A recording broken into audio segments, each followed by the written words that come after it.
परिवार में किसी की मृत्यु हो जाना एक बहुत ही दुखद घटना है। यह जिन पर बीती हो ना वही समझ सकते हैं।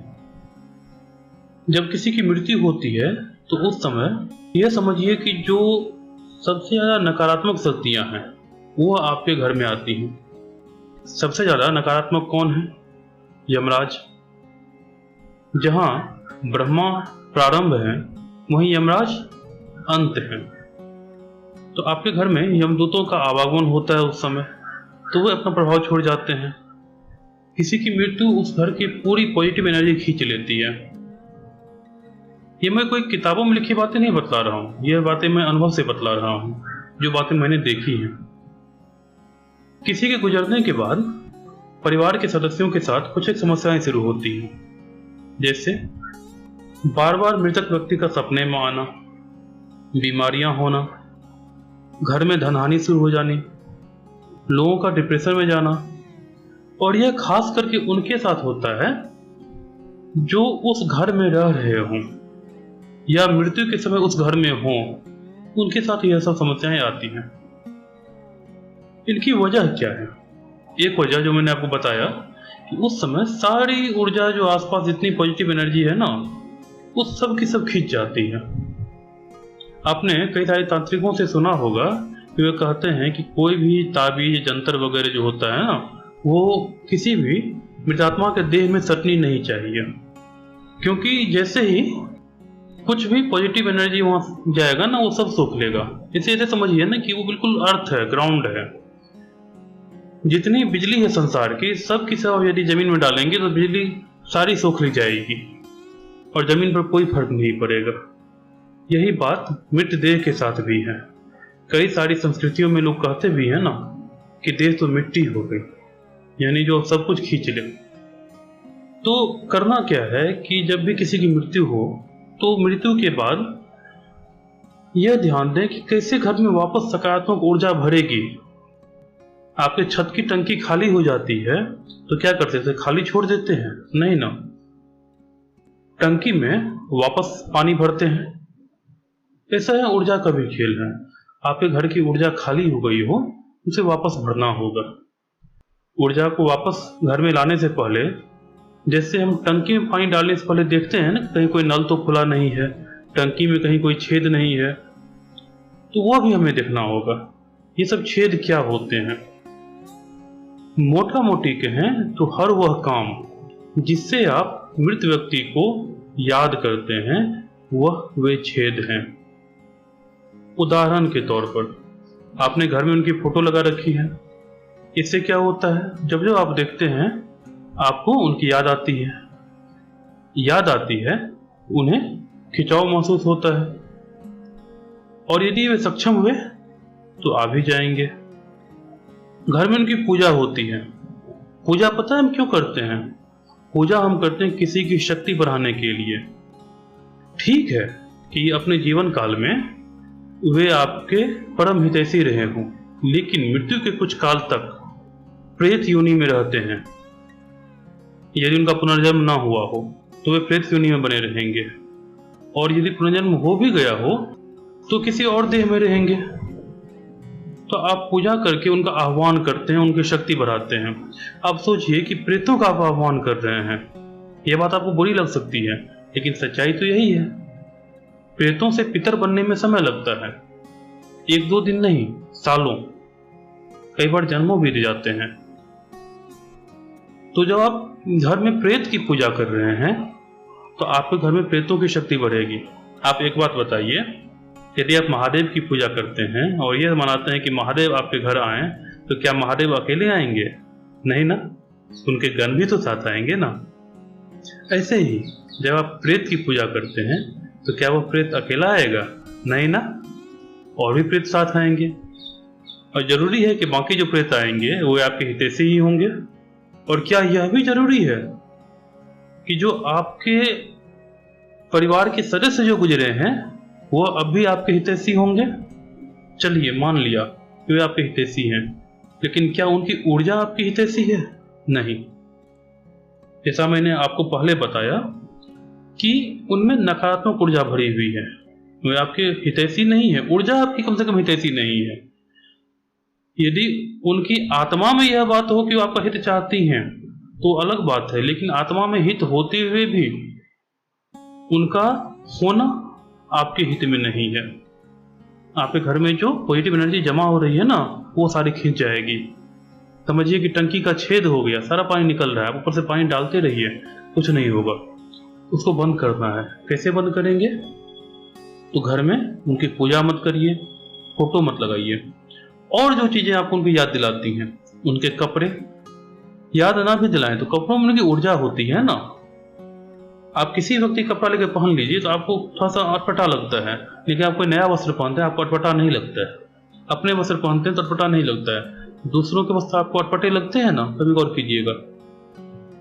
तो उसमें उस मृत व्यक्ति की ऊर्जा होती है, वस्त्रों में, माला में, अंगूठी में, गहनों में उनकी ऊर्जा होती है, जिसको वो पहनते रहे हैं, जिसका वो इस्तेमाल करते रहे हैं। तो उन सब चीजों से मुक्ति पाइए। अब आप कहेंगे गहनों से कैसे मुक्ति पाएं? गहनों का बदलवा सकते हैं। गहने अग्नि में जाने के बाद, जो धातुएं हैं वे अग्नि में जाने के बाद पवित्र हो जाती हैं, तो आप उन्हें वापस तैयार करवा लें। नहीं तैयार करवा सकते हैं तो उसे पैक करके किसी ऐसी जगह रखें जहां आपकी बार बार नजर न पड़े उन पर। जिस बिस्तर पे वो सोते थे वो बिस्तर लोग मरते ही जला देते हैं। क्यों? ऊर्जा की वजह से। जिस पलंग पर सोते थे, ये ठीक है कि पलंग को बदलना संभव नहीं है, तो कम से कम इतना कीजिए कि पलंग को थोड़ा ऊंचा या नीचा कर दीजिए। यदि पलंग के नीचे ईंट लगी हो तो ईंट निकाल दीजिए, ना लगी हो तो एक ईंट डाल दीजिए। स्थिति बदलेगी, प्रभाव बदल जाएगा। बहुत साधारण सी बातें हैं ये सब।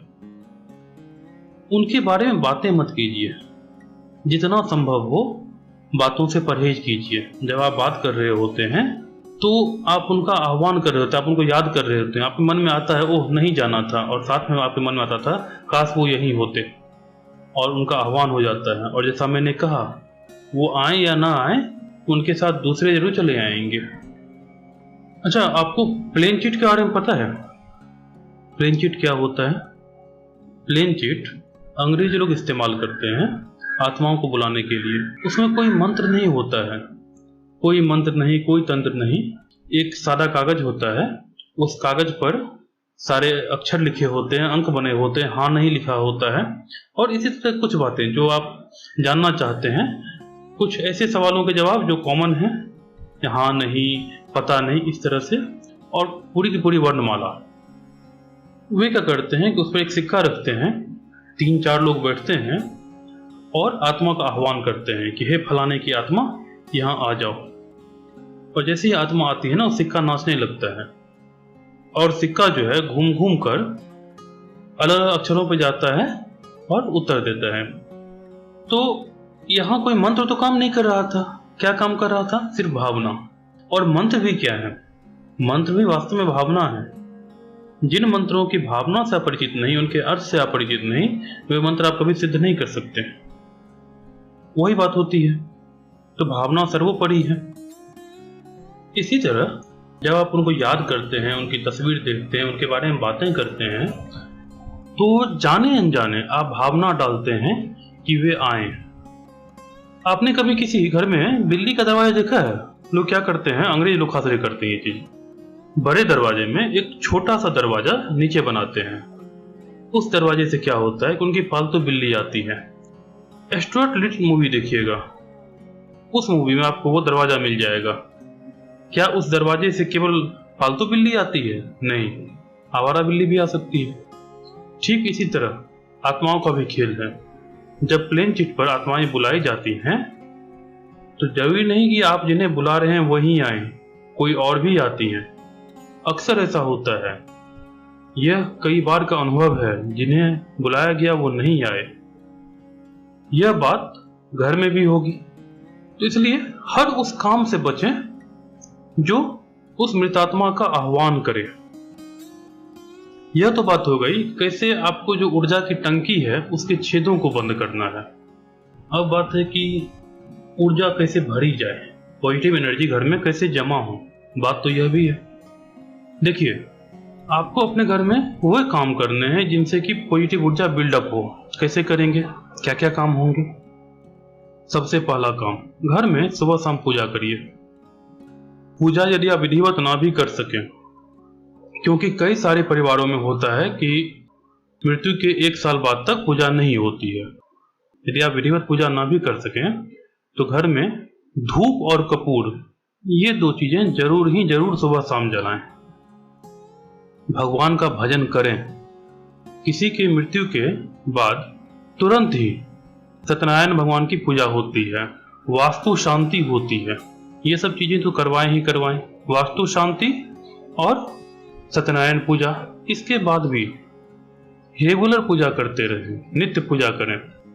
पूजा नहीं भी कर सकते हैं तो धूप और कपूर यूं भी जला दें और भजन करें। भजन नहीं कर सकते हैं तो भजन सुने। पहले का समय तो रहा नहीं कि आपको अलग से अब स्पीकर खरीदना है, साउंड सिस्टम खरीदना है। मोबाइल में या टीवी में चला लीजिए, यूट्यूब पर भजन सुनिए। व्यक्तिगत तौर पर प्राणायाम जरूर करें। मैं ध्यान की बात नहीं कर रहा हूं, मैं प्राणायाम की बात कर रहा हूं। प्राणायाम में क्या करना है, बहुत ज्यादा कुछ नहीं करना है। आपको अनुलोम विलोम करना है, बहुत हुआ कपालभाति कर ली, भ्रामरी कर लिया, और उसके बाद केवल और केवल अपने सांसों पर ध्यान देना है। सांसों को सामान्य रूप से चलने दें और सांसों पर अपनी दृष्टि रखें, उनको महसूस करते रहें। बस इतना करना आपको व्यक्तिगत तौर पे प्राणायाम में। और क्या करना है, यदि मैं आपसे कहूं कि आप एक गुलाबी हाथी को भूल जाइए, तो जैसे ही मैंने आपको कहा कि भूल जाइए, आपको उसकी याद आ गई, आपको गुलाबी हाथी दिख गया आपकी कल्पना में, है ना। अब मैं आपसे कहता हूं, काले घोड़े को याद करिए, गिलहरी याद कीजिए, बरगद का पेड़ याद कीजिए, समुद्र याद कीजिए, गंगा नदी याद कीजिए। तीसरी से चौथी चीज जाते जाते आप गुलाबी हाथी को भूल गए, बहुत हुआ तो चौथी से 5वीं आप भूल जाएंगे। मतलब समझे आप? मतलब यह है कि आपको जिसे भूलना है ना, उसे भूलने की कोशिश मत करिए।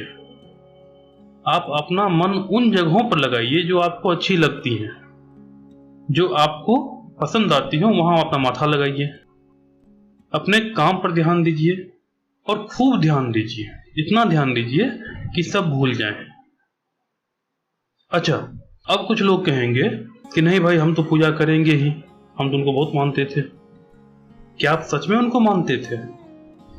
यदि आप उनको मानते होते ना तो आप उनकी पूजा नहीं करते, क्योंकि पूजा करने से, मैं बार बार दोहरा रहा हूं, पूजा करने से, उनको याद करने से उन्हें खिंचाव होता है, उन्हें भी अशांति होती है, और इस अशांति में वे परेशान हो जाते हैं। यदि आप किसी से प्रेम करते हैं तो क्या उसे परेशान करते हैं? कोई व्यक्ति चैन की नींद सोया हो तो क्या रात में आप 12 बजे से कॉल करेंगे? भाई, उसने अपना जीवन जी लिया, उसका दिन बीत गया, वो अपनी रात्रि में, अपनी निद्रा में है, आप क्यों उसे परेशान कर रहे हैं? नहीं, आप उनसे प्रेम नहीं करते हैं, आप स्वयं से प्रेम करते हैं। आप सिर्फ और सिर्फ अपने मन की शांति चाहते हैं। जो गुजर गया उससे आपको कदापि प्रेम नहीं है, अन्यथा आप उन्हें परेशान करना बंद कर देंगे।